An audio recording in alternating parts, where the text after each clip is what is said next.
దేవుని వాక్యం చదువుకుందాం. 108వ కీర్తన 13వ వచనం.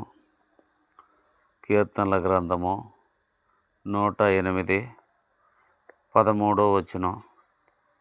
దేవుని వలన మేము సురకార్యములు జరిగించేదము, మా శత్రువులను అణగద్రొక్కువాడు ఆయనే. చాలు.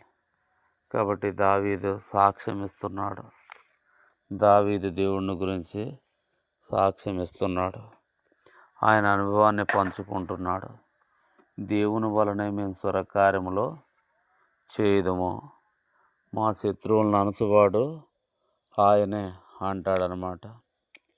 కాబట్టి దావీదుకి ఎంతో సురకార్యములు చేస్తూ వచ్చాడు.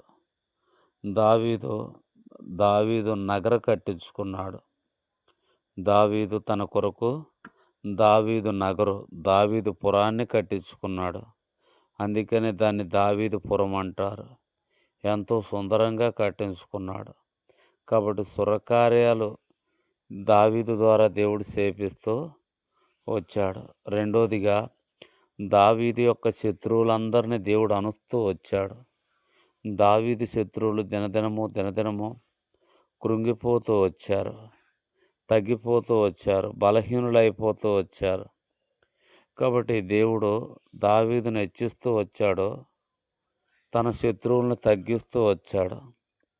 ఈనాడు నేను కూడా దేవుని చేత మనం ఘనకార్యాలు చేయగలము. దేవుని సహాయం ద్వారా మనం సురకార్యాలు జరిగించగలము. మన శత్రువులందరినీ దేవుడు అణిసివేస్తాడు.